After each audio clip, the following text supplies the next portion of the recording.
Hey nerds, it's Cole, your nerdy guy here, back again with a new video. Hope you enjoy, and don't ever forget, You deserve to be in first class hands. That's right, I said first class hands.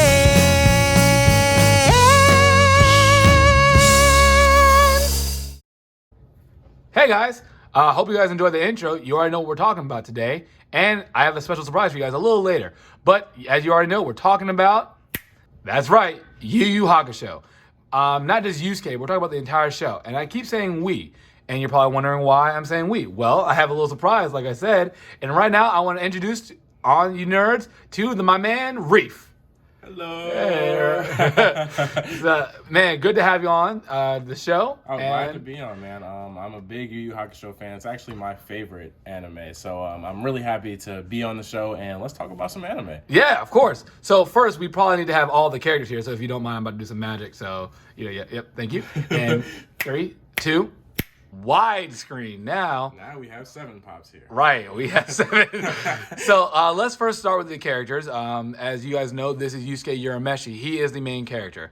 You want to do pick another character?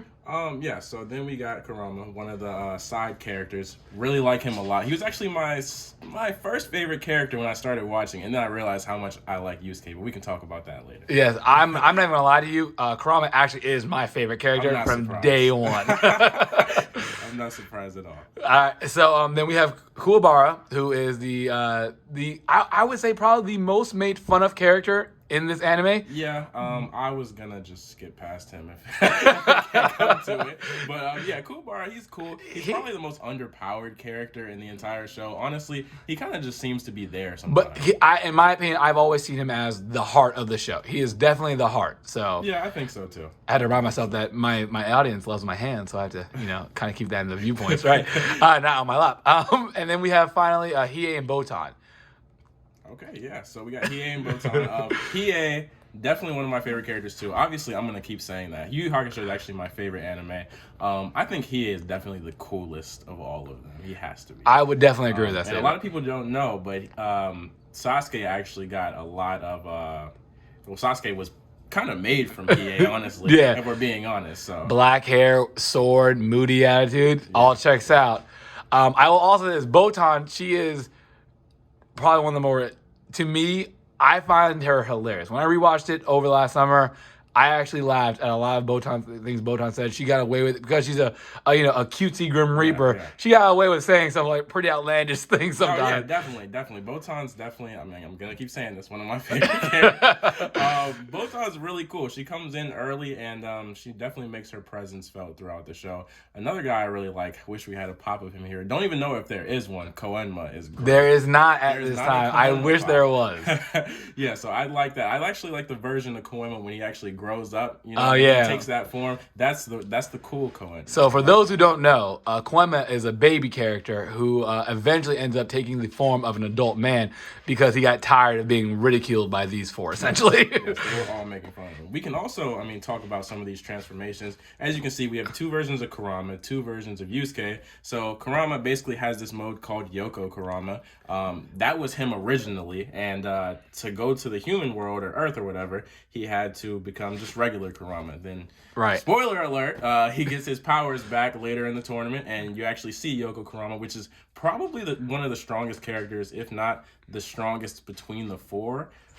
Maybe Yusuke might be the strongest. I don't know. So I did recently watch a video. By the way, ladies and gentlemen, there are a lot of other YouTube videos where they go into a much deeper discussion about the power scaling and the abilities of these characters, and we won't even begin to touch the surface of that. But Yusuke technically by the end of the series, when it comes to a 1-to-1 comparison, not in his Ryzen form, is actually the strongest. No, I'm not surprised. Yeah, so, he actually is the strongest. With Hiei and Kurama being like close tied second, but because Kurama didn't have the heart for it anymore. Exactly. So yeah, and then Coolbar is like last by far. Oh, by a large margin. Although in the manga, well, we'll talk about that in a second. Wait a minute, I'm curious, but yeah, let's talk about that in a second. So first and foremost, for those who are unaware of what happens in Yu Yu Hakusho, This young man, Yusuke Urameshi, the main lead. Let me go ahead and grab him so we can put him right in the front and center, make him special. Yusuke Urameshi is a 14-year-old young man who was a delinquent. He accidentally dies. And when I say accidentally, even heaven and / hell did not plan for him to die that day. But he did an uncharacteristic thing by trying to save a little kid who wouldn't have died anyway. And so thus, Botan, our girl right here, basically helps him, escorts him around, and helps him get his body back because he wasn't supposed to die. So his friend his only real friend at the time was a young lady named Keiko, but unbeknownst to him, probably his actual real friend was Kuwabara. They used to fight all the time. They used to fight all the time.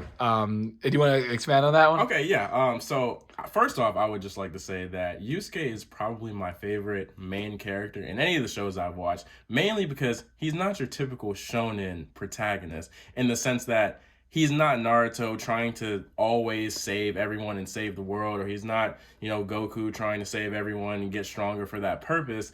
He kind of just doesn't care until he has to care. Right. Until Toguro, main villain, comes and basically says, if you don't participate in this tournament because I know the potential you have and I want to have a challenge, I'm going to kill everyone around you. Right. So then he kind of gets that motivation, which we don't normally see in shonen protagonists, like that type of motivation. So I think Yusuke is cool as far as that goes. And about him and Kuwabara, yeah, they fight all the time. Yusuke mostly wins, believe it or not. Mostly, you mean all the time? He wins all the time. Kuwabara is not the strongest guy, but he is definitely one of the most interesting characters in the show, partly because he has this thing, as you can see him holding right there, the spirit sword, which kind of awakens in him, and it's kind of unique because they use it throughout the show to get past a lot of sticky situations. So right. So just to expand on it more, the reason why I say Kuwabara is probably one of his friends, even though we said they fought all the time, they had actually a weird rivalry, but they had respect for one another in a unique way. And Yusuke didn't ever realize that until the day he died, and Kuwabara showed up at his funeral, literally fighting everyone to demand that Yusuke come back to life. He was so upset. That was definitely one of the moments in the show where I was like, oh yeah, I think I'm gonna like this, because you see how everybody feels about somebody after they die, and then Yusuke himself didn't even know that that's how people felt about him. And Kuwabara especially, he had no idea that this man was crying over him, trying to fight everybody, which was very interesting. That's how you see their connection kind of play. So. Right. Yeah, it's absolutely great. So right now I'm actually going to disappear some of the pops real quick, just so we have some more talking room, and we'll go basically, almost character by character, and just really talk about the plots a little bit more. Oh crap! Oh no, the magic didn't work this time. I think I used it too much.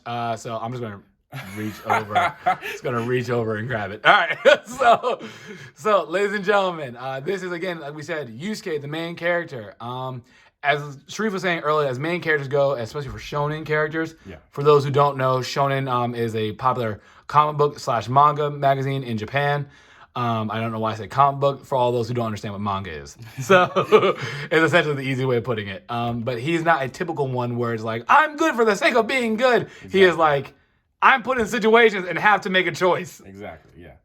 We see that play out a lot throughout the series. And like I said before, you see people like Goku, Ichigo, people like that, they have to get stronger, basically to end up saving people. But at the same time, Yusuke doesn't care as much as they do, which is really interesting. You don't see that a lot in main characters. I'm going to stress that a lot. But either way, Yusuke is definitely a great guy. Probably one of the funniest protagonists, I would say, that I've watched in anime too, as well. So yeah, no, love him. And as it's really funny though, they did a really good job of making him stronger. I think he has one of the more believable growths as a character. Simply because one, he does start off relatively normal, and then weak compared to other things he's gonna be facing. And if you think about it, when he starts to get his abilities, he gets the spirit gun first, which is his trademark ability. He can only do it once. Yeah. And then eventually, this man is doing it like probably tens of dozens of times a day. So right. Like he gets really strong as that factor. Then he learns other things like his shotgun move. He has like a big spirit gun that he learns, and then it just gets crazier and crazier after that point. Right. Also, we actually never said this. So the reason why Yusuke and his friends end up getting stronger is because after Yusuke returns back to life, he realized he can now see monsters and demons. Correct. So the Koenma, the little boy we were talking about, and Botan contact him to let him know that, hey, because you can do this, we're going to use you now as a spirit detective. Yes. To solve spirit crimes and to take care of demons or malicious humans who are trying to work with demons. So that's basically what he has to do. And, might as well start with the next character now. After Yusuke does his job pretty well for the first few times by himself, he does get the assistance of Coolbar. All right, guys, this is the most. I don't even know what to say about this character. If any of our viewers have watched Naruto, I think he's similar to like Kiba, as someone we laugh at. Because I would say more Choji. No, yeah. Actually, you're right. Because I just feel like that moment that Kiba said, "I want to be Hokage," everybody looked at him like, "What?" So yeah, that's I true. feel like That's it's kind of similar from that aspect. But either way, Coolbar is a really cool character. Has a really good dub voice. Speaking of that, if you haven't watched Yu Yu Hakusho, I personally prefer the dub. It's amazing. It's one of the best dubs I've heard. I also agree with you, and I have heard several other people say that. Several people have said it's the best dubbed anime, period. And that's including Dragon Ball Z, which is a fantastic dub. Yeah, and I'm not surprised. It's an amazing dub. Coolbar's voice is amazing. But anyway, so yeah, Coolbar, great character, even though, we kind of look down on him sometimes. He's always there to help Yusuke out when he needs him the most, and I think that's the most important thing. He really is, and he's really honor bound. Also, fun fact, speaking of dubs, Chris Sabat is the voice of Vegeta as well as Coolbar. Oh, really? So it's always funny how he always plays second fiddle. I always love it when Coolbar says, "You're a meshy." Yeah, it really is. The way he sounds it out, right? Yeah. Next, we have Kurama. Now, Kurama was actually a part of Yusuke's real first case.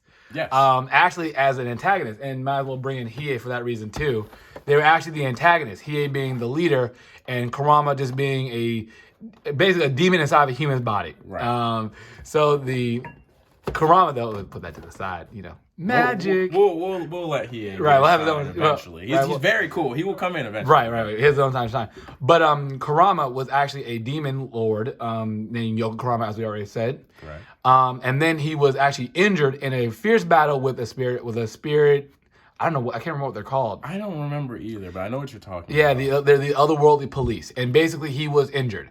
And in order to save his own life, he reduced his power level because he was injured, and then went inside of a human child. Yeah, and then was given birth to, and then after that, we have who we have now. Right. He basically grew up with a mother that wasn't really like. Did he take a place of another person that was about to be born? Like, how did that work? They don't really explain it. Like he just, they just kind of said like he took the place of the baby, but then also was he a Jesus baby? Was she already pregnant? Yeah, like we don't know. We absolutely don't know. Either way, I think Kurama is definitely one of probably the most interesting character. Let me just say that. The most interesting character in the show, partly because, we have that main character trope of having like super intellect and being kind of like, calm all the time, kind of like a Shikamaru type of character. But at the same time, we see more character development in Kurama because near the end, I think it's near the end or the middle, when they're kind of in the cave and they have to kill that kid. Do you remember that? Yeah. He is really upset about that. Right. He stops talking completely to them. And I think that's a good way to showcase that this isn't just a character that is just nice all the time and doesn't like really show his true feelings. He shows things that, he shows. So. But the thing is, though, too, I think for Kurama, a lot of the character development happens outside of the show and outside the actual words spoken. Like we said, Kurama was a demon who reality had no ties to the human world other than the fact that he had to, and while he was gaining back his strength, he ended up loving his mother, the woman who took care of him through everything. And he, as a demon, found like, oh no, I love this woman and I will do whatever I can to help this woman. Yeah. So much so that how him and Yusuke become friends is that because Kurama has no interest to really destroy the human world, much like Hiei does, but instead, he wants to actually just save his mom. That's his really and only plan. Correct. And so Yusuke actually ends up helping him do that.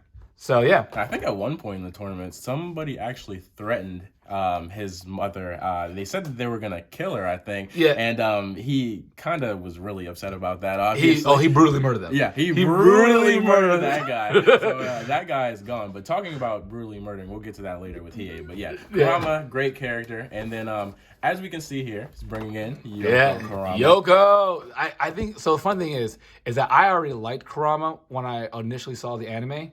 But what made me fall in love with Yoko Kurama is that because it was a demon fox. Yes. And I'm a canine person, dog, wolf, fox. If you're that, I'm loving it. And his first appearance in the show in the tournament is amazing. Awesome. So awesome. The way it works is, I'm pretty sure somebody threw out some type of gas or something. He used something that was able to go all the way in the past. It was a time regression. So it was so it was a time regression gas, as in it was to weaken him to the extent where he would like be a baby, so it'd be easy pickings. But really, he went back further. Right. He went to full demon mode and started beating ass. Right. And that was great. It was fantastic. Just By the way, if you guys can't tell, there's like little roses around him because Kurama's weapon of choice is whip. He has the rose whip. He can control plants and command them to do what he wants, which might seem kind of not that powerful. Oh, it is. But it is. Oh, it is. He easily he takes down some of the strongest enemies. Yeah, and he kind of leaves them stationary to the point where like they can't do anything. I think at one point he turned somebody into a tree or something. Elder to girl. Yeah, Elder to girl. Yeah. He turned him into the hate tree. Yes. The stronger he hated, the more of a tree he became. And the thing, he got trapped into a trance of just going like, I'm gonna kill you, Kurama. I'm gonna kill you. And the more Kurama didn't die, the angry he got, which made him into more of a tree. He was basically in a genjutsu. Yeah, right. Like, can we just talk about how many animes have taken from Yu Yu Hakusho in hindsight? Yeah, when you look at that, it's similar to a genjutsu or Izanagi, whatever Itachi did to Kabuto at that one point. Right. But yeah, Yoko Kurama definitely probably the best character in the show. He's smart, he's suave, he's slick, he's cool. Yeah, I mean, I don't know what you want to know. No. Like, yes, Hiei and Yusuke have brute force. Well, Hiei has power, straight up, we'll get to that in a second. But, Yusuke's like, most of his thing is, I'm going to punch you in the face, I'm going to punch you in the face, I'm going to punch you in the face. Doesn't even think about it. Kuwabara eventually does have to get smarter with his tactics because we know that he's not the strongest and he has to kind of get wily or just, have Yukino around. Yeah. Either one, though. But, it's one of the things that from the start to finish, Kurama just stays. Was always great. Just start to finish. Doesn't have to get much better. He's just like, yep, nope, I'm smart. Although I will say this, Kurama did know fear against Toguro, though. Yeah, he did. He legitimately knew some level of like, oh no, this guy's a bad man. Yeah, definitely. But moving on to Hiei, and whoa, this is gonna be my longest video by a long shot. Yeah, probably. But Hiei is the resident shorty of the group with a big Napoleon complex. About 4'10" maybe. Yeah, right. But talking about people who, you said Kurama, knew fear with Toguro. Hiei wanted to fight Toguro. Right. He wanted all that smoke. He wanted all the smoke. Hiei is. You see, I might have called Kurama the coolest character. Well, I didn't call him the coolest character. I said he's the best character. But Hiei is the coolest character in the show. He really is. The moment, I think the craziest moment for me in Yu Yu Hakusho was when I first saw him unveil Dragon of the Darkness Flame against that guy who used the fire powers, who seemed really strong, and then he completely blows him away, and you never see a trace of him. Right. It just was so simple. Just like, let's end this. They built this one character up that he was going against as a very strong character, and he just goes, oh, no, we're ending this now. Ciao. Dead. Just like, oh, whoa, oh, okay. We're not going to give him a chance? All right, cool. Yusuke and Hiei have a very good relationship also. Very similar to him and Kuwabara, where they're always kind of testing each other. Yeah, they even fought each other at one point. Several times, actually. Yeah. Because when Hiei came, he was a villain. He played the Vegeta role as coming as a villain. Also, fun fact, the creator did not like Hiei. No, yeah, I know that. I actually found that in the video. Hiei wasn't actually intended to be in the four character group between Kuwabara, Yusuke, Kurama, and Hiei. That was never actually intended to happen. It's supposed to be a trio, actually. Yeah, Hiei was like a villain to start out, and something you can kind of see with that is in the beginning he has this form called the Jigan form where he's green and he has eyes all over him, and you never see that again. So I was kind of thinking like maybe he never intended for him to ever come up again. He never did intend for him. He actually did not like him but the fans responded responded really well to him. Because again, he played that Vegeta role, and Dragon Ball Z was already out at that time as far as the manga is concerned. And so it was, it was just one of those things that like his editors pushed him, like, you need an anti-hero to kind of round out the balance group. It out. Because and even though Yusuke, I wouldn't call Yusuke anti-hero because he never really... He never acted selfishly. Yeah, and he never like had intentions to, blow up the world. Right. Like So Yusuke wasn't evil. Hiei was evil at a point, and then he kind of started becoming into his softer. own. Yeah, basically Vegeta. Vegeta. He Vegeta.